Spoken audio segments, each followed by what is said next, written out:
So welcome to the Defiant Spirit. I am Baruch Halevi, also known as B. I am the creator of the Defy Your Number Enneagram system. So if you're a first-time listener or viewer, welcome. If you're interested in all things Enneagram, the ancient energy personality roadmap for us to navigate life, along with my primary passion, the work of Dr. Viktor Frankl, author of Man's Search for Meaning, 40 other books, father of logotherapy. I'm a logotherapist. I help people find meaning in their lives, discover greater purpose for their life. And sometimes we go deep and serious. Sometimes we just kind of stay at the surface and explore, at least at the beginning of it, what looks like sort of pop culture or, maybe some of the lighter and fluffier stuff in life. But as you'll see pretty quickly, we can go down the rabbit hole, taking any seemingly trivial topic like New Year's resolutions and really, taking it into the depths of meaning and purpose in your life. So we're going to explore today the New Year's resolutions through the lens of the Enneagram. All right, so what the heck does that mean? If you want, a deeper dive into each type, by the time you're watching this, I have almost all of them done. But you can listen to past episodes on each of the types. You can explore as much or as little as you want. I'm going to go around the Enneagram, all 9 types, and share with you sort of the New Year's resolutions that I think you could potentially should make if you want to defy your number this year and live your spirit. So one of the things I love about the Enneagram, unlike a lot of other personality assessments out there, is it does describe what we do. It lays out patterns of how we do it. But the real work of the Enneagram, and I think the real insight that it provides, is why we do what we do. It is so deeply important to know why we do what we do, because otherwise we go through life on autopilot, unconscious, thinking we're choosing when in fact we're just reacting, we're not responding. And that's the work for me of the defy your number concept, to defy your Enneagram number, not to be imprisoned by it, not to end up stuck in it, not to have another year of making the same resolutions because your Enneagram number dictates the direction you tend to go. So most of us don't even realize we're just reacting. Well, I think we can respond this year if we make some new resolutions. All right, let's start with Enneagram 1. Enneagram 1, the reformer, the perfectionist. Enneagram 1, I work with many ones. I have a couple ones in my family. I know ones. I don't fully get ones without the Enneagram, but with the Enneagram, my life has been made so much better because I can communicate more effectively and I can help my beloved ones stop reacting and start responding. So ones tend to be the harshest critics of themselves, maybe others, but definitely themselves.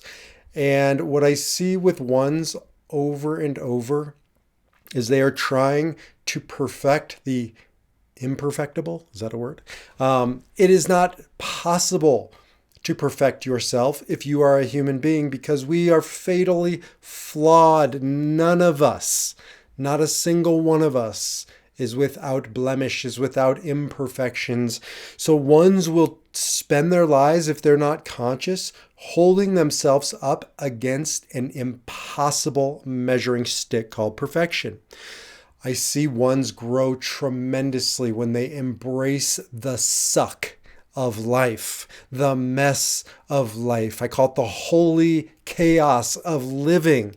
Ain't no way around it. Your life is going to be a mess. So the moment you finish cleaning, right, all of the dust starts settling and the mess starts returning. The moment you get to that place where every I is dotted and T is crossed, there's more to cross, there's more to dot, there's more to do. It never ends. So flip the script, my fellow ones, right? Stop striving towards perfection and understand that if something is truly perfect, it must contain imperfection. Think about that for a moment. if something is truly perfect, it must contain imperfection. So guess what?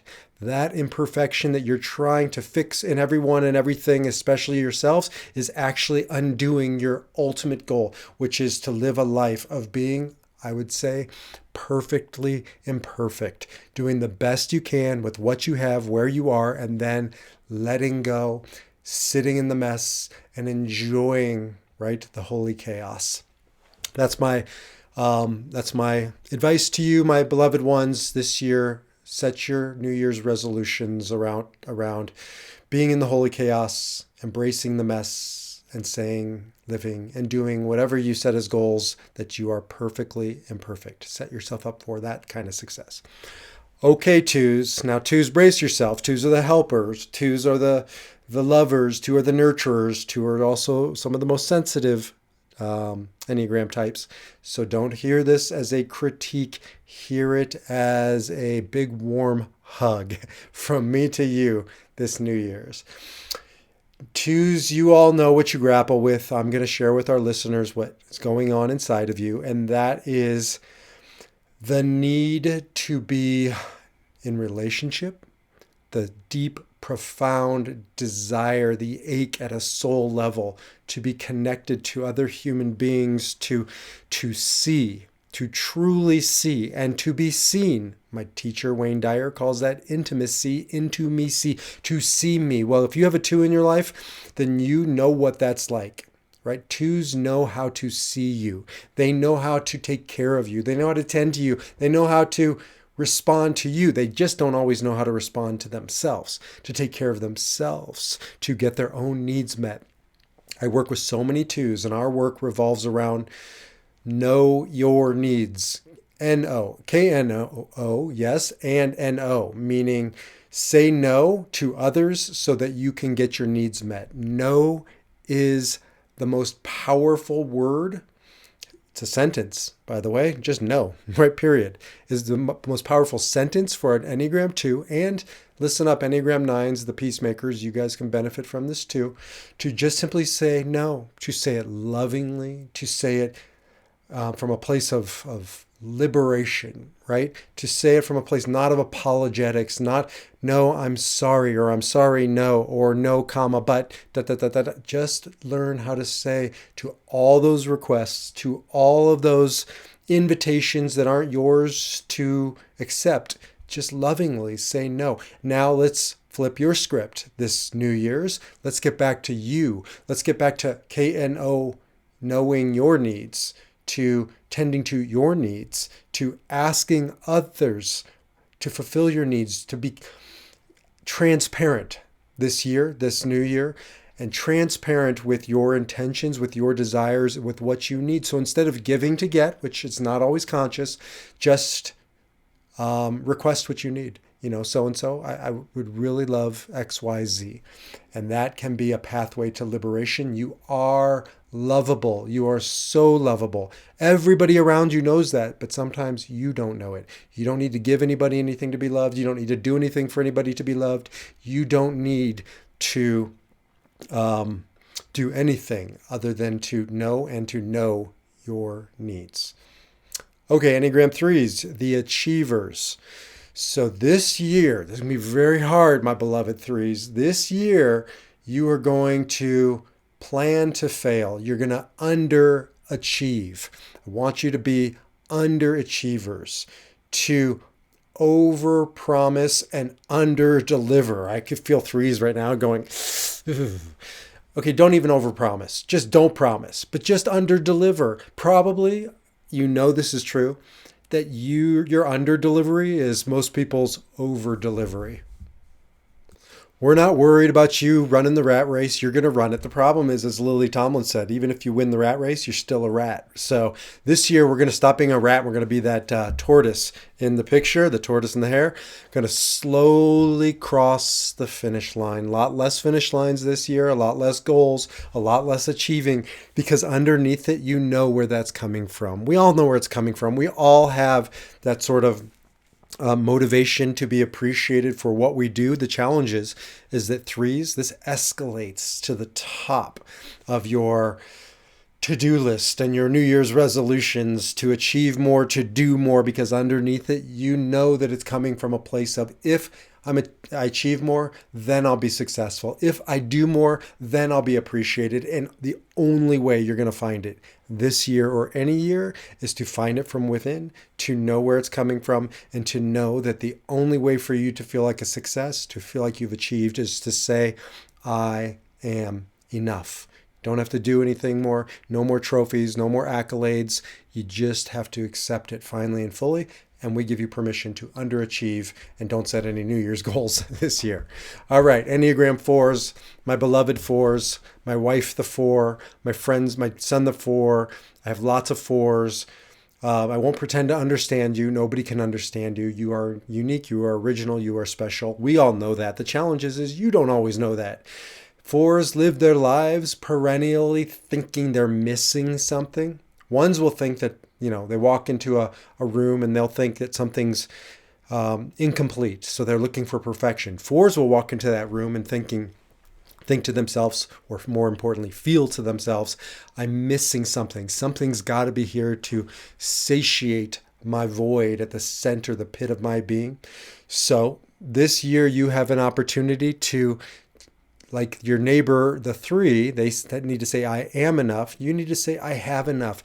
There's nothing you're going to find out there that's going to bring you what you're looking for on the inside. You have the deepest depths of all the Enneagram types probably combined. You know how to go into the depths. You know how to explore them, and like no other type. You are the psychotherapists. You are the healers. You are the deep feelers of the Enneagram. So ain't nothing out in the world that you're going to find that's going to come close to that beautiful depth of spirit, soul, emotion, all of that you have. You just have to go into it. And your other piece is to find the light, to find the bright, not just the darker stuff, the darker emotions, the pain, the suffering, which you all are very good at finding. But one of your true superpowers is to be able to then illuminate that darkness, to shine light into it, and then to share it with us non-4s as a source of creativity, as a source of art, as a source of inspiration. You are the true spark seekers of the Enneagram, transforming darkness into light. Light and love is your mantra this year, and I have enough. Enneagram 5s, the investigators, the thinkers, the deep thinking head type. Your work this year is got to be revolving around not your brain. You have the biggest brains of the Enneagram. You have no shortage of knowledge. You understand things that we can't even begin to even conceive of, let alone understand. So your work this year is to shift away from New Year's goals like reading more books. I want to read, my 30 most whatever favorite academic books this year. Your work is to just make the journey. If you're looking at the video, I'm pointing to my head, to make the journey from head to heart. The biggest gap in the Enneagram, if you can see it, is between the 4 and the 5. Almost an impossible divide. So 4s need to look more 5-ish, going from emotion to head thinking, and 5s, you need to look at your neighbors, the 4, and go into that emotional depth that I just talked about with them. So whereas 4s need to in some ways set resolutions this year a little more on the surface, you all need to set deep emotional, or I should say deeper emotional goals. So moving from the head to the heart, moving from things of your brain to things of your feelings. Life is to be felt. Maybe it revolves around a relationship. Maybe it revolves around just doing some inner work, whatever it might be. This needs to be the year, if you want to defy your number, to find ways to feel it, to heal it, as they say, to know that I am wise. Wisdom isn't thinking. That's I am intelligent. Wisdom is living. So it's applying your knowledge out into the real world, and primarily that always comes down to relationships. Enneagram 6, our beloved 6s, we love you. You are the loyal skeptic. You are the type that I think you're probably the majority of the people listening. You live with so much devotion and dedication to the people around you. As you know, that oftentimes comes from an underlying current of anxiety, of fear. Sixes grapple with a couple kinds of fear. One is just physical well-being, security. Another type of fear is belonging, feeling like I need to be a part of a community to survive. I need to find that security in a community. Community can be another person. Community can be your church, your synagogue, your organization, your company. There's no shortage of ways to belong. The challenge becomes for you is that, like, sort of like that four, you look for it on the outside and it never does come. It never is enough. You're never enough if you're looking for that security in the world. This year, all I can promise you in 2023, my beloved six friends, ain't going to be a secure year. If what you mean by security is you open up the newspaper and there's no more starvation and there's no more accidents and there's no more war. I wish it would be this year. It's not going to be this year. And if we're waiting for that to be the green light for us to feel secure, we're going to be waiting forever. Here's the truth to everybody listening. You have never lived in a safer, more secure time in human history. Don't believe the hype. Maybe there's war, maybe there's murder. No, there's definitely war. There's definitely murder. There are definitely bad things happening to good people. But we have to get perspective. We have never lived in a time in human history safer than right here, right now, with longevity, with access to all kinds of resources and medical care and health care. At least those listening in earshot, you can't tell me that you don't have it better than even the wealthiest of kings in the time of the Game of the Thrones, right? You do. So we have to, as sixes, we all have that six piece in us, shift our gaze this year, not to what is missing, but to what is, not to what is scary, but to what is affirming, that gives us strength and courage and faith.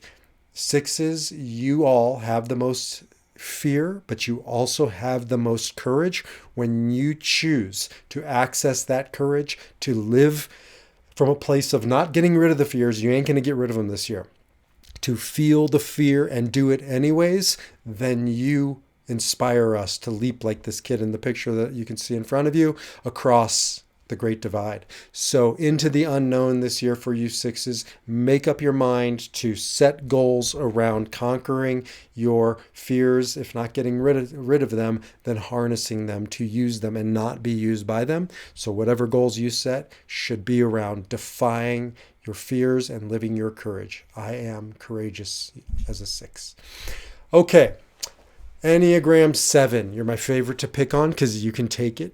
We all know it about you. You know it probably less about yourself, but here's the deal.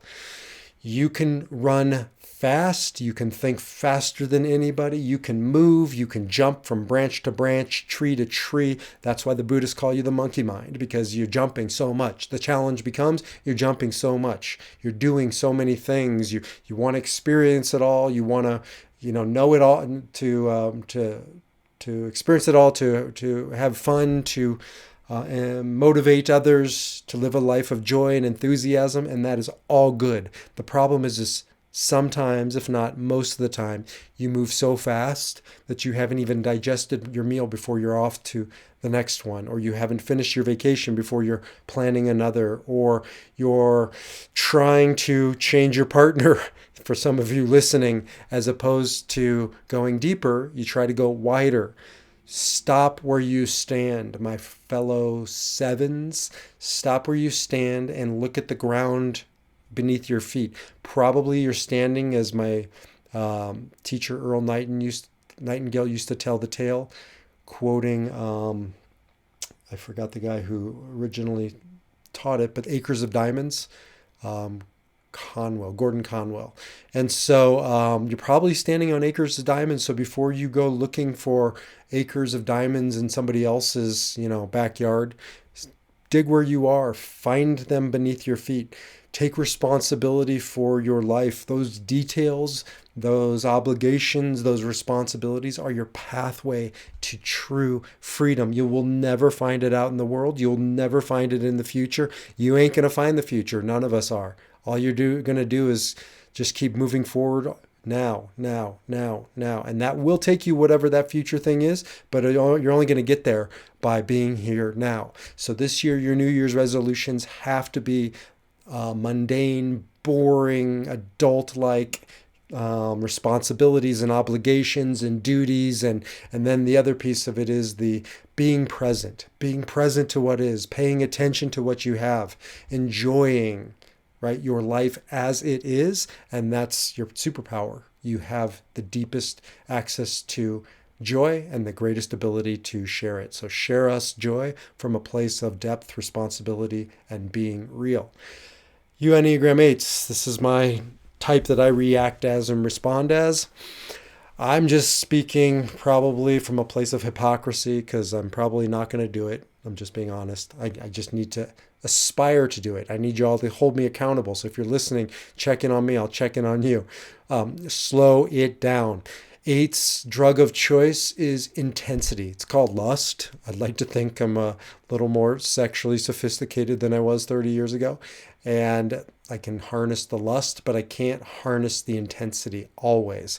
I have got to scale it back. I've got to bring it down. I've got to, so they say about 8s that are half-ass is most people's whole ass. I got to stop whole-assing it. I got to start half-assing it. And that comes from a place of insecurity. Like, let's just be clear. Right? We like to look tough and be tough. We're not tough. We're scared. We're scared little boys and girls. So that's where we've learned to take life by the horns, not because we want to wrestle a bull, but because we, strike first, strike hard. That's from the Karate Kid, from the bad team. I forgot what they were called, Cobra Kai, and that was just coming from a place of fear, right? True courage, true strength is. Brene Brown taught. Courage comes from the Latin word cor, which means heart, which means to open our heart. To open our heart, to be vulnerable, to get back to our naivete, our childlike innocence, to slow it down, to not believe that my world will fall apart. I'll fall apart. I'll be vulnerable. I won't protect my loved ones if I don't push harder and work harder.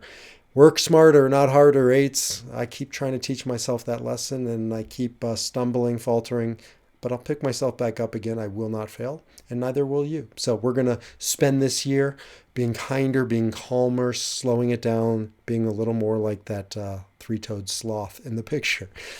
And last but never least, although sometimes you're the least in your own minds, but not in ours, Enneagram 9, the peacemaker. Now, to our beloved peacemakers, set New Year's goals this year that are audacious, right? I should have put up there not just own your power, which you need to do, but holy chutzpah, audacity, the audacity to think big, to dream big, to make your stand.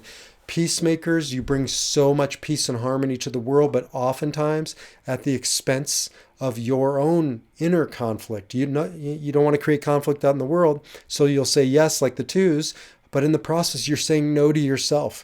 You're causing inner turmoil. You're selling yourself out every time you choose somebody else and their needs or over your own, or every time you avoid a difficult decision, difficult situation because you don't want to create conflict. Let's just be honest. That's not always as selfish as it appears. Oftentimes it comes from a place that you don't believe you got what it takes, like your neighbor's the 8, to make your stand, to be bold, to be strong. You do. It's in you.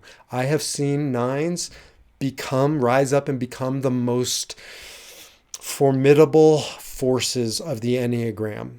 I am enamored with responsive 9s when they stop reacting and start responding because they're powerful. It's never sort of bravado like 6s can do, or sort of this false front power like 8s. It's genuine. It's sort of a gentle giant kind of a strength. So you 9s, you have this great resolve. You're part of the gut instinct triad, 8, 9, and 1 are. And yet you go away from it because you think you don't have it. You think you're not worthy. You think you're not strong. You are formidable. You are strong. You can even be scary, albeit in your gentle, nine-ish way. So own your power this year. Make big, bold, audacious goals and set those resolutions to own your power, to be big, bold, and strong. So, do I believe in New Year's resolutions? Absolutely, I believe in them. I believe that every moment of every time we open our eyes every morning is a new year. It's a new day. I don't know. Do I think it's all that meaningful that we've survived yet another trip around the sun and, still breathing? I don't think that that's what a new year is. I think a new year is, well, in Hebrew, the new year is Rosh Hashanah. You've probably heard of Rosh Hashanah. But Rosh Hashanah doesn't mean new year. It means the mystics teach us it's Rosh Hashinui, the beginning of change. That's what Shana means. That's what year means. It's change. So it's the beginning of change. Well, the beginning of change doesn't happen on January 1st. It happens right here, right now. The beginning of change is setting an intention. It's knowing your why, as Frankl says, so you can endure your how. When you know your why, that is the beginning of transformation.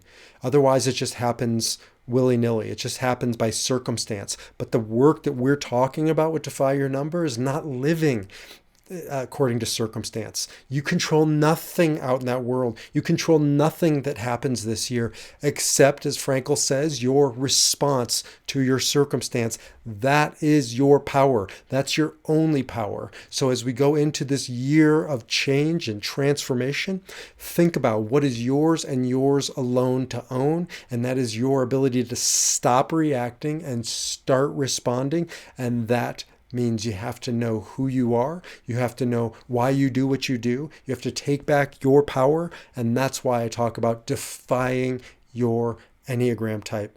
I thought for years and years and years, decades, I was driving the bus, that, I was intense and I was bold and I was brave. I wasn't. I was just an angry 8 that was reacting, that was protecting myself.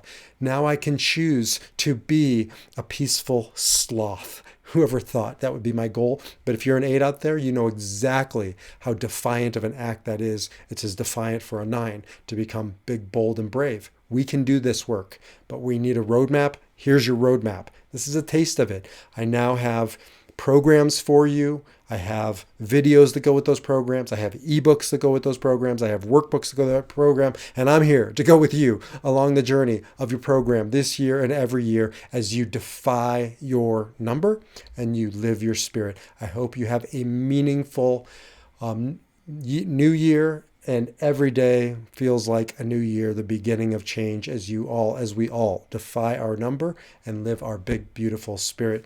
I'll see you in 2023.